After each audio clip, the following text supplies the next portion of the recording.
Hoy, anak, Rowena. Ano po? Pupunta dito yung tirahin mo. Yung kapatid ko.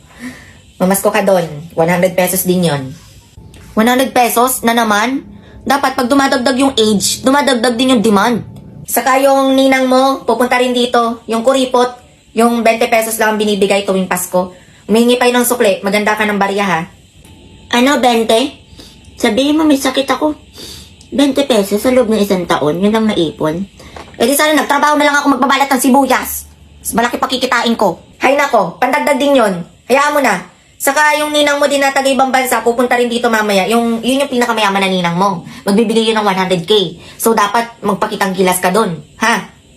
I'm born ready. Pakitang gilas baka mo? Lahat ng kanta ng BTS at saka sayaw ng Blackpink, kabisado ko. Anong oras daw siya darating? Saka pala, nagpaalam sa akin si Lando, tumawag sa akin kanina. Pupunta daw dito. May usapan daw kayo. Ah, oo. May usapan kami. Magkakainan kami dalawa. Ay, kakain siya dito. Marami tayong handa, di ba? Anong oras siya darating? Umayos ka, Rowena. Yang kakiragan mo na naman. Para kang laging magpapakang.